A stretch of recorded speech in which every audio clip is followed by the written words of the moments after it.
In this video I want to take a look at Daniel Burnham, famed architect from the late 19th century, early 20th century. Here we see the gentleman himself and his most famous quote, "Make big plans, aim high in hope and work, remembering that a noble logical diagram once recorded will not die."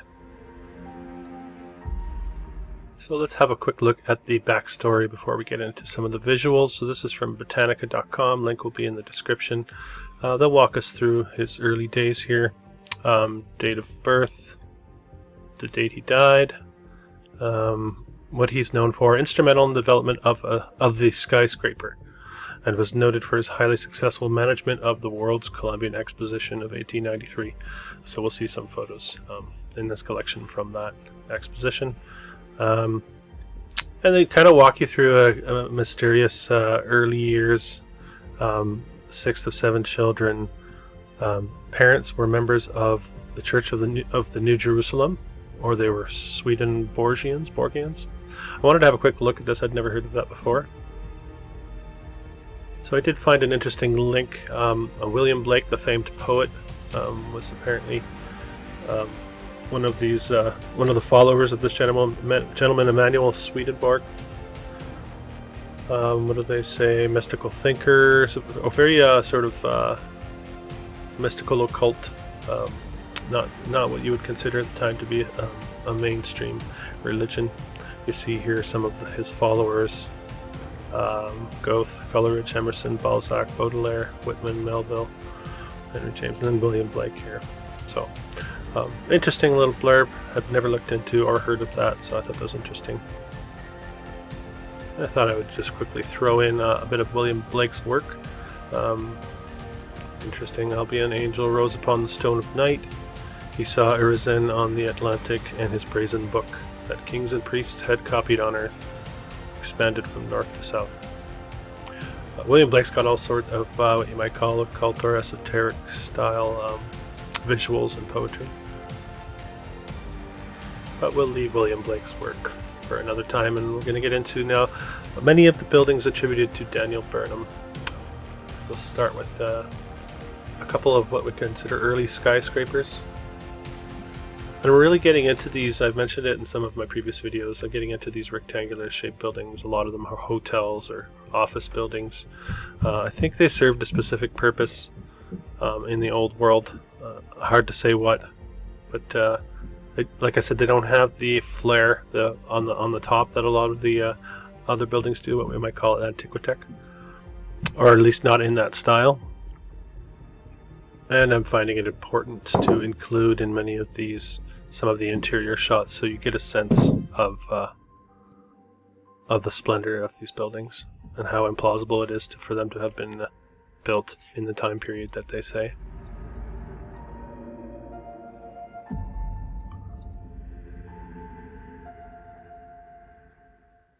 You can even see it in the symmetry in photos such as this.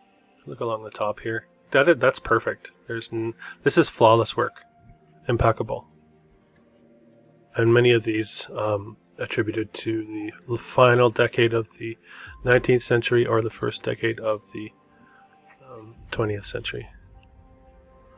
This is the first Merchants Exchange. He didn't build this. I wanted to throw it in there. He apparently built the one that came after it. I wanted to highlight it because I think it's worth highlighting. This is the only one I have from overseas. This is in London. Selfridge is in London. Many of the Union stations attributed to Daniel Burnham. I thought it might be valuable to jump back to some of his early years, right up the same website I had on earlier. Pretty interesting. When it came to his college entrance exams at Harvard and Yale, they failed them both because he was not able to write a word, was his recollection of it. And many years later, he was given an honorary degree. So we had that flunky story. We also have him going over doing some mining in the west of the country and then coming back to Chicago in 1871-72. He starts up with Burnham and Root. This is the famous duo responsible for much of what you're seeing. And he basically takes off and becomes just this incredible historic architect. I don't know what it is with this gentleman in particular. For me too, has a bit of a Laurel and Hardy feel. I don't know. It doesn't seem legit. So we get into the Inheritors and false backstories on this channel, and I think we're definitely looking at one here. Anyway, well, back to the structures. We've seen a few of these now.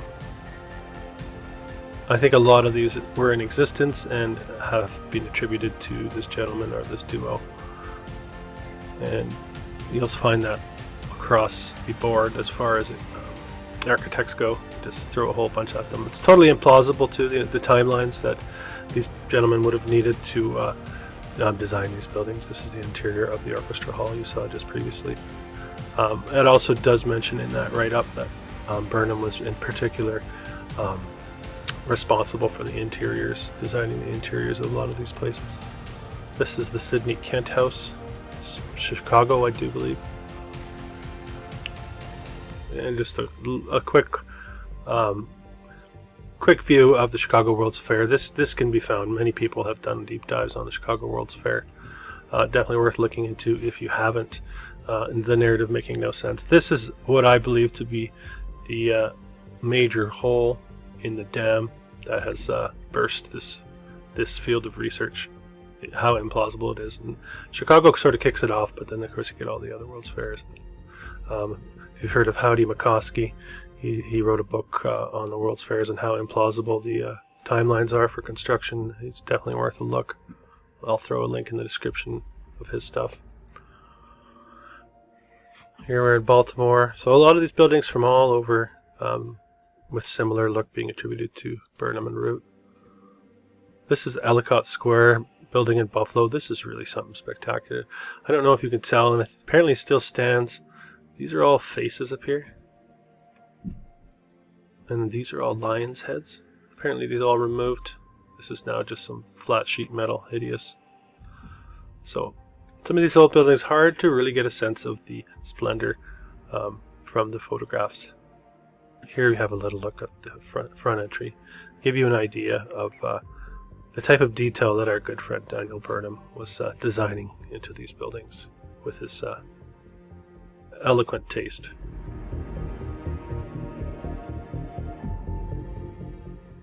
And this we also see as well. I think there's a huge lie going on as far as the timeline for these steel beams when they were introduced as part of our structures, just like the railroads, all going hand in hand. Big cover story. That's what I think. Okay, we've got more of these. Butler Brothers, massive structures. These are huge. Huge.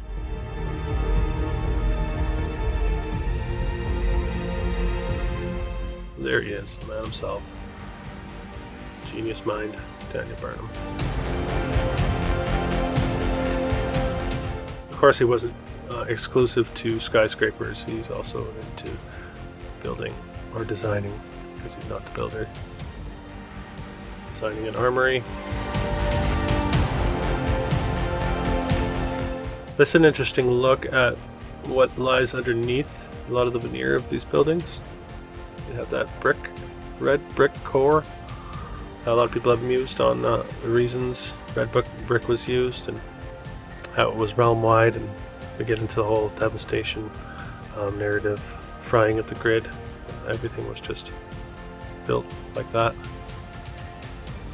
with what we call, in this case, like terracotta tile covering. You see how thick they are too.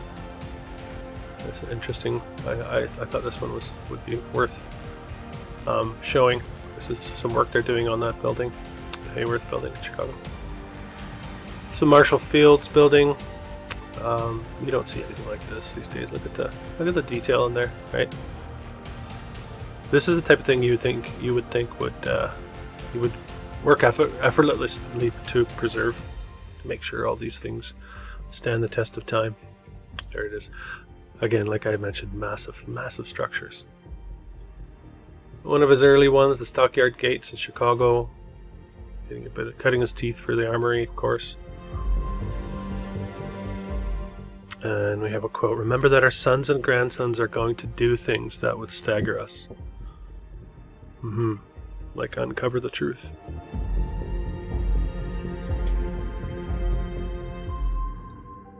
we're back to the World's Fair. And as probably many of you know, the official story on the World's Fair is that these are all made out of staff, which is a plastic covering over a wood frame, like a lath and plaster style, which is absolutely absurd when you look at these photos. And even if it were the case, we're expected to downplay the magnificence of a feat such as that. Even if that were the case, and it were made of staff, this is incredible.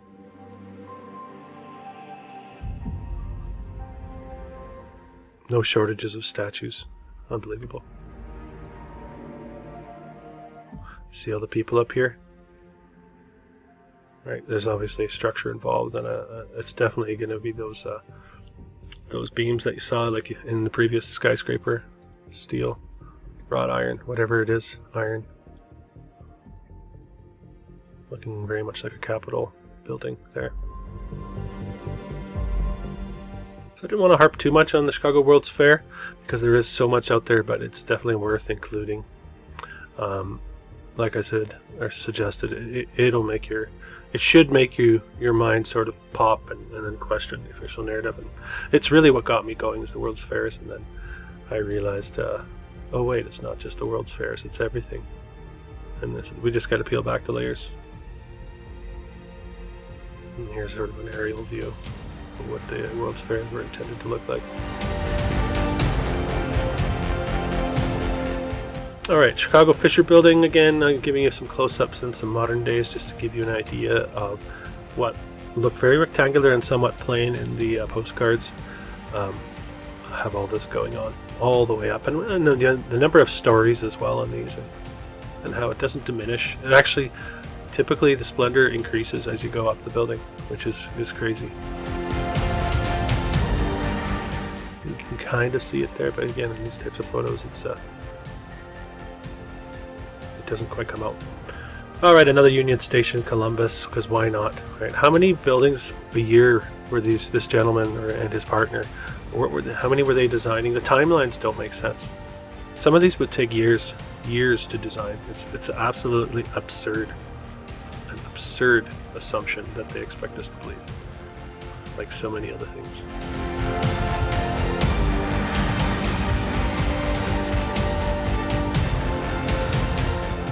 Here he is again. To love one's city and have a part in its advancement and improvement is the highest privilege and duty of a citizen.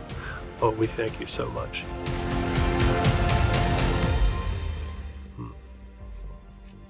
Me and my untrusting ways.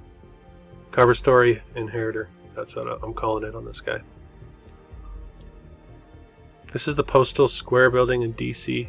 Just again to give you the idea of the interior finish of these places.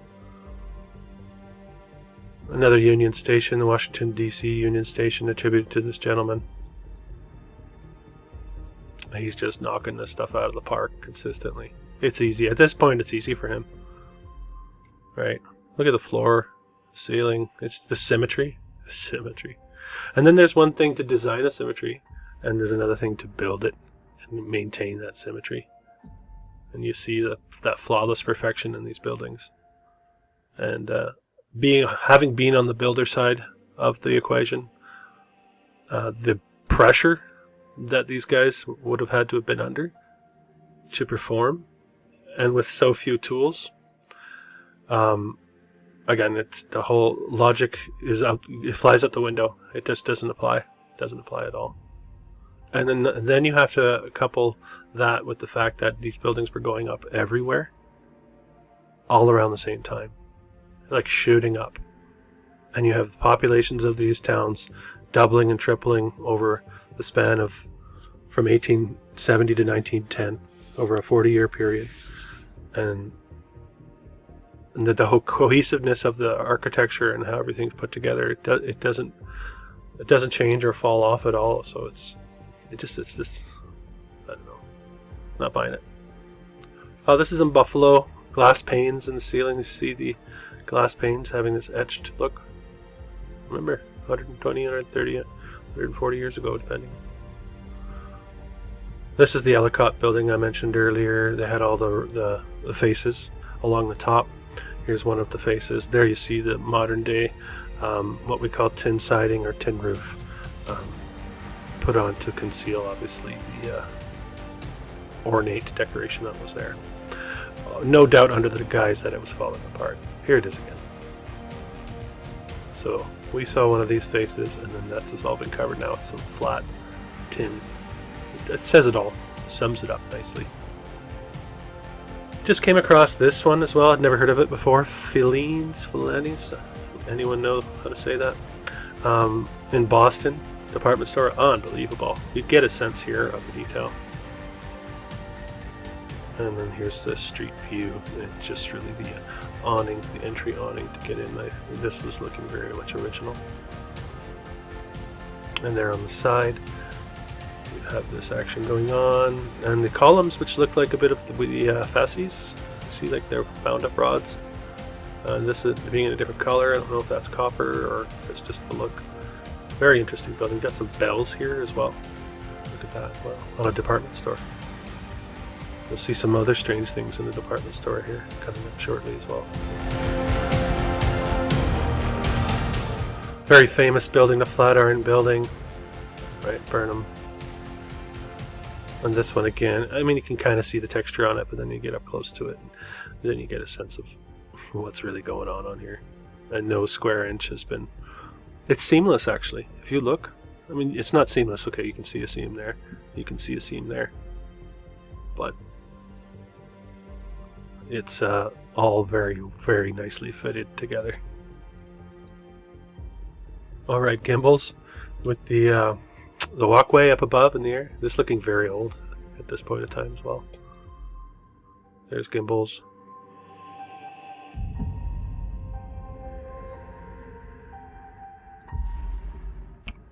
So that's the Barnes building, not looking like much. Indianapolis. Then you get a sense of what the inside looks like.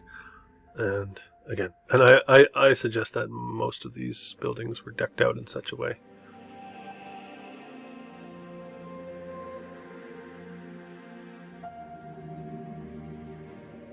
And then of course there's the sourcing of the materials, which is always overlooked. It has some magical, ridiculous backstory. So this is the Kenosha library we just saw here, and this is the dome looking up. Philadelphia again, having that look. Nice photographs, these old ones. You get a real sense of the horse and buggy days. We're to believe these people were responsible for these buildings.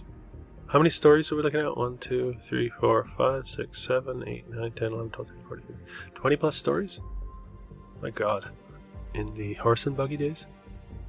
Huh. Not seeing it, not believing it. I just don't believe it. Illogical.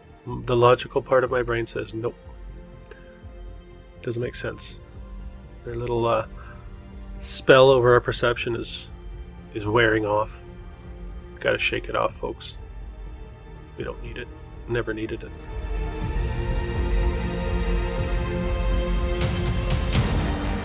Here's the Orchestra Hall. Here's a ceiling in the Orchestra Hall. Again, I mentioned seamless. Very, very difficult to find a seam on any of this. You have inside 45. Here you're looking at inside 22.5. All you finishers out there, tell me, would you be up for it? Could you handle it? I mean, I know there's plaster, but it's all the same. It all has to be fitted together and it has to appear seamless. So I don't have a lot of respect for the people that downplay that type of work. You want to come at me with that crap?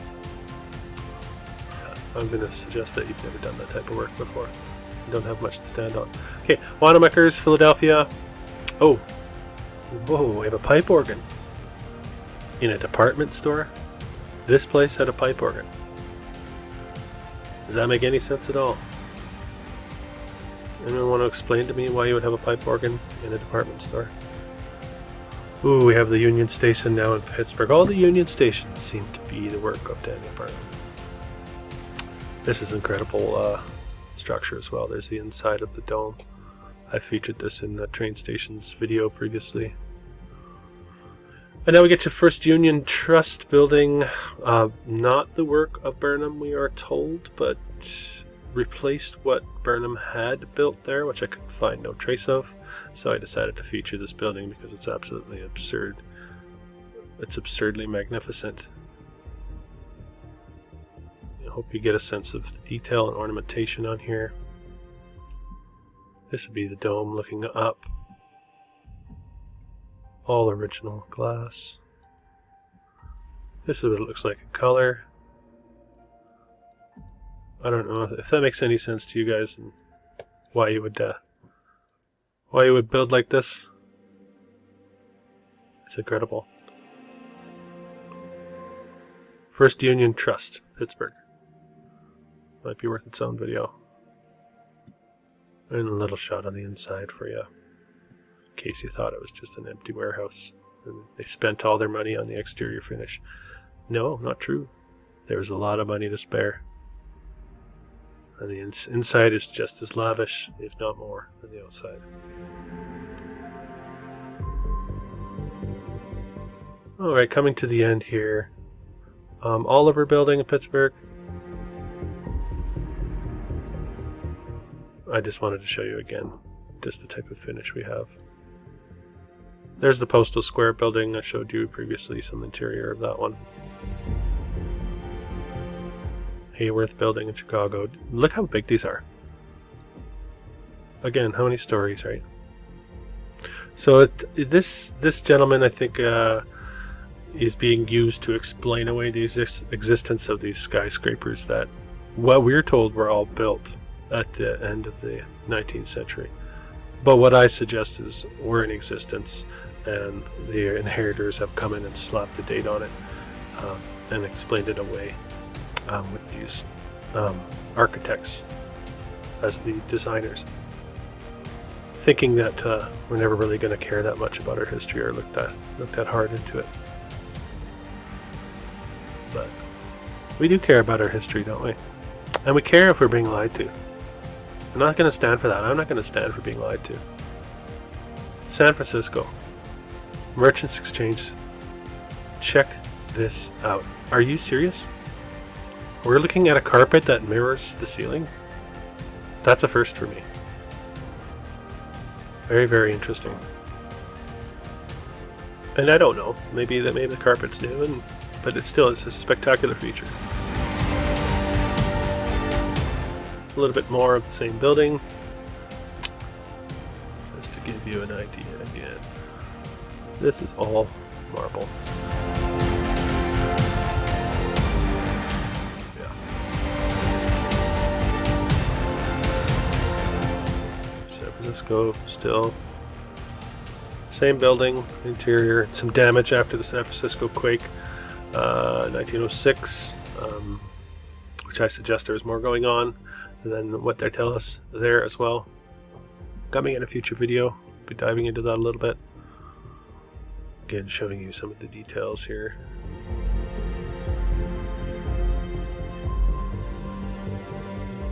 Duluth, very mud floody looking.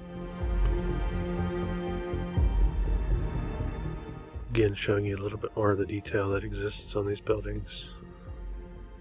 That's sometimes difficult to see. This is the Wanamaker again. The Wanamaker Annex in New York, actually.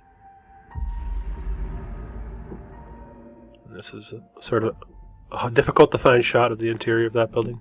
So you're looking at this, and inside looking like this. So if you're hunting around for this type of stuff, don't rule out those rectangular shaped buildings, guys. We're going to dig into all of it. Women's Temple, they're calling this. Had another name, what do they call it? Christian Temperance Union building. Anyway, we're going to end on this. This is the last one I have for you. Daniel Burnham, architect extraordinaire, pumping out several buildings every couple months until the time of his death in 1912, we're told. Make of it what you will. You can believe it and enjoy the visuals. I smell a rat as usual, and I hope you enjoyed this video. Thanks.